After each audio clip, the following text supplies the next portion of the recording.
A Gucci leather belt costs $550. A Hanks full grain belt costs $55. Cut both belts in half and look at the edge. The Gucci shows a thin layer of leather, bonded to a strip of cardboard-like filler underneath. The Hanks is a single solid piece of full grain cowhide all the way through. That's not a defect on the Gucci. That's how most designer belts are built. The belt around your waist right now is probably one of two things: a single piece of real leather, or thin leather glued over filler with a logo on the buckle. Most men have no idea which one they own. By the end of this video, you'll be able to tell in 5 seconds, and you'll know which 5 brands are charging you a designer price for a belt that splits, cracks, and peels inside a year. 3 brands, most of them under $60, are still making belts from a single solid piece of leather, backed by warranties that outlast the pants you wear them with. We ranked 8 belt brands. 5 are selling you a logo glued to filler. 3 are selling you solid leather, starting with the most expensive plastic on the list. Number 5. Gucci. The Gucci logo belt is one of the most recognizable status items in menswear. The double G buckle, the black or brown strap. You've seen it on every social media feed for a decade. A Gucci leather belt retails between $450 and $650 depending on the buckle. Here's what you're actually buying. The buckle is real metal. That part is genuine. But the strap on many Gucci belts is not solid leather. It's a thin layer of leather, or in some lines, coated canvas, the same plastic-coated cotton used in their handbags, bonded to a backing material. The GG Supreme belts are literally coated canvas. Cotton fabric, printed pattern, sealed under plastic vinyl.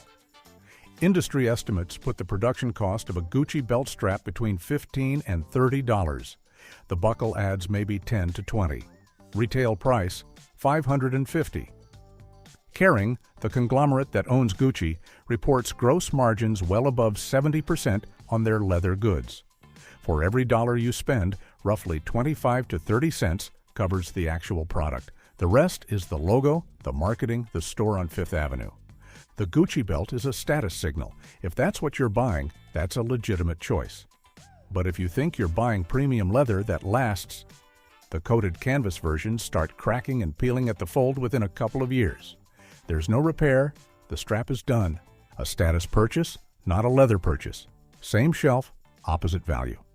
Before we move ahead, make sure to like the video and subscribe to the channel.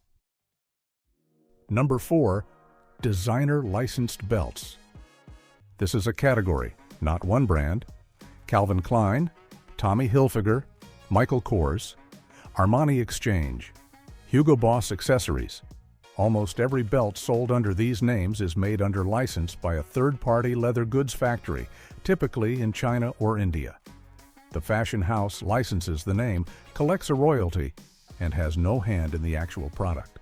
Same factory, same leather supplier, 3 different logos on the buckle. A Calvin Klein or Tommy Hilfiger belt retails for $45 to $85. Look at the tag. Most of them say genuine leather. Here's the thing almost no one knows. Genuine leather is not a quality mark. It's the second lowest grade of real leather there is. The grading goes full grain at the top, then top grain, then genuine leather, then bonded. Genuine leather means the lower split of the hide, sanded and treated and stamped with a fake grain texture. It's real leather.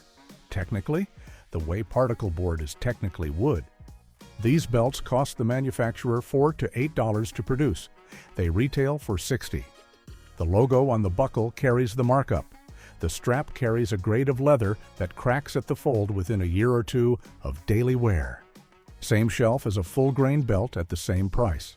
Opposite material. The flag logo isn't a quality marker. It's a license fee. Number 3. Fast fashion belts. Zara, H&M, ASOS, and the belts sold at most department store chains under house labels. A fast fashion belt retails for $15 to $35. The material is almost always bonded leather, or PU, polyurethane plastic with a stamped leather texture. Let me explain bonded leather, because this is the single most deceptive material in menswear, the leather industry. When real leather is cut, the scraps and shavings left over get collected, ground into a pulp, mixed with polyurethane glue, and pressed into flat sheets. Then a leather grain texture is stamped onto the surface. It is to real leather what a chicken nugget is to a chicken breast. Technically derived from the source, but reconstituted into something entirely different. A bonded leather belt does one thing reliably. It peels. The polyurethane surface cracks along the fold line where the belt bends through the buckle, and within 6 to 12 months, the surface starts flaking off in dry strips. There's no fixing it. The belt goes in the trash.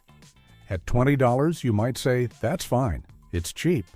But here's the math. A $20 bonded belt that lasts 1 year costs you $20 a year. A $55 full grain belt that lasts 15 years costs you under $4 a year. The cheap belt is the expensive one. Number 2. Full grain marketing belts. The mid-tier brands that use the right words but cut the wrong corners. This is the trickiest category, so stay with me. There's a tier of belts sold on Amazon and in department stores between $30 and $70 that correctly advertise full grain leather on the label, but fail everywhere else. The leather might genuinely be full grain, but the construction is where they cut cost. The belt is a thin single-ply strip, often under 3 millimeters thick, with no reinforcement. The buckle is attached with a cheap snap that wears loose.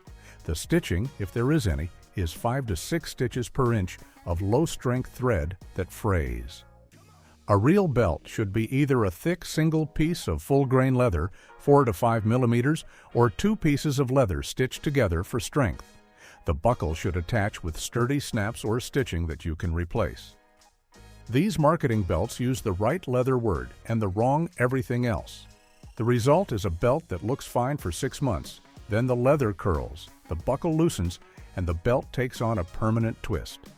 Full grain leather built badly is still a bad belt. The lesson: the words on the label aren't enough.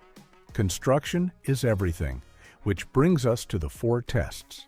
4 things you can check on any belt in any store in under 30 seconds. First, read the material tag and know the grades. Full grain is the top grain is good. Genuine leather is low grade. Bonded leather, or PU, or vegan leather is not real leather. It's plastic with a stamped texture. The word on the tag tells you what you're holding. Second, check the edge. Look at the cut edge of the strap. Solid full grain leather shows a consistent, dense cross-section, same material all the way through. Bonded leather shows a layered look, a thin skin over a different colored filler. If you can see a layer, it's not solid leather. Third, do the bend test. Fold the belt sharply. Full grain leather creases and springs back, leaving a soft line. Bonded leather and PU crack along the fold. You'll see the surface split or whiten.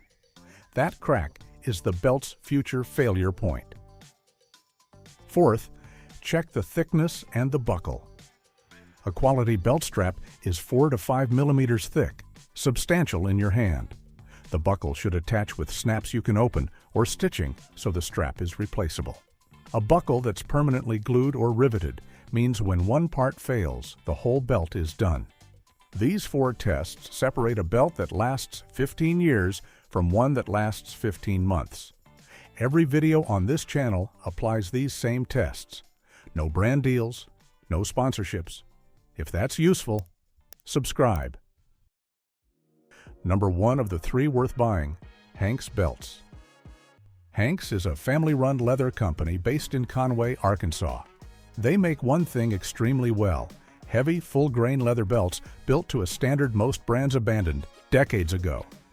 A Hanks full-grain belt retails between $55 and $75. The strap is a single solid piece of full-grain leather. No bonding, no filler, no layers. It runs about 4.5 millimeters thick. The leather is sourced from American tanneries. The buckle attaches with replaceable snaps, so when you want to change the buckle or the belt finally wears, you swap parts instead of throwing it out. The warranty is 100 years, not lifetime, 100 years in writing. Hanks expects this belt to outlast you and get handed down. Compare directly. A Gucci belt at $550, coated canvas or thin leather over filler, no repair when it cracks. A Hanks belt at $60, a single solid slab of American full-grain leather, 100-year warranty, replaceable buckle. 1/10 the price. The actual material, built to be repaired, not replaced. A Hanks belt breaks in over the first few months. The stiff new leather softens and molds to your body, developing a patina the same way good boots do. 5 years in, it looks better than the day you bought it. That's what solid full grain does. Number 2. Saddleback leather. If you watched our wallet video, you already know this name. Saddleback was founded in 2004 by Dave Munson. The company built its reputation on full-grain leather goods backed by a 100-year guarantee. A Saddleback belt retails between $65 and $95 depending on width and finish. The strap is full-grain pull-up leather, the highest grade available, cut as a single solid piece. The stitching runs 10 to 12 stitches per inch in industrial polyester thread. The hardware is solid brass. The wallets are made in a Mexican factory Saddleback owns and operates. The leather is sourced from Mexican and South American tanneries. Every belt is built to the same standard as their bags. Overbuilt, frankly, for what a belt needs to do. The 100-year warranty applies here, too. Saddleback writes it into every product page. They expect this belt to outlast not just you, but your kids. Compare it to the designer licensed belts. $60 genuine leather straps that crack within 2 years, made in factories running 4 logos in parallel. A Saddleback belt at the same price is solid full grain that improves with age and carries a century-long guarantee. Same price, opposite lifespan. Number 3. Tanner Goods. Tanner Goods is a leather company based in Portland, Oregon, founded in 2006. They sit at the premium end of this list, and there's a reason worth paying for. A Tanner Goods belt retails between $110 and $150. That's more than Hanks or Saddleback. Here's what the extra cost buys.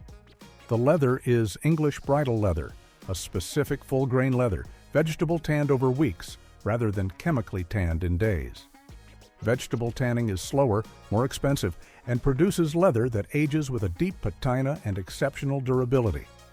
The belts are made in Portland by American workers. The buckle is solid cast hardware, often brass or stainless, attached with Chicago screws, so it's fully replaceable. This is the belt for the man who wants the absolute best and is willing to pay for vegetable-tanned, American-made, heirloom-grade leather. Compare it to a Gucci belt at $550. Coated canvas, no repair, status-driven pricing. A Tanner Goods belt at $130. Vegetable-tanned full grain, made in Oregon. Replaceable hardware, built to last decades and look better every year. A quarter of the price. Real heirloom leather. The belt you buy once and never think about again. 8 brands, 1 question. What's actually holding up your pants? 5 of those brands are selling you a logo attached to filler, coated canvas, bonded scrap, genuine leather, thin single-ply straps. At prices that depend on you never checking the edge of the strap. 3 of those brands are selling you a single solid piece of full-grain leather, made in factories the makers own, backed by warranties measured in decades. Here's the pattern, the same one we've traced across wallets, backpacks, and sunglasses.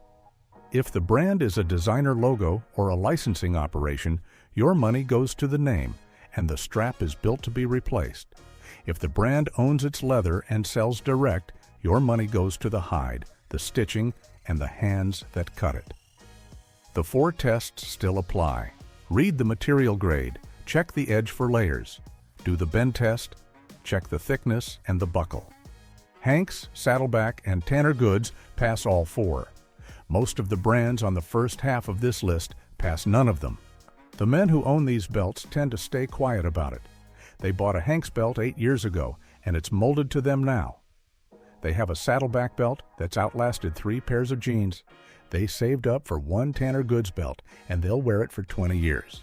These are the men who were never looking for a logo on the buckle. They were looking for a belt that holds up their pants and doesn't ask for attention. If you own a belt from one of the 3 hidden gems, drop the brand and how many years you've worn it in the comments. The real test of a belt is how it looks after 5 years on your waist. Help the next man find what actually lasts. If you missed our breakdown on wallet brands, same pattern, different category. It's linked below. Subscribe if you haven't. This channel follows the money, not the marketing.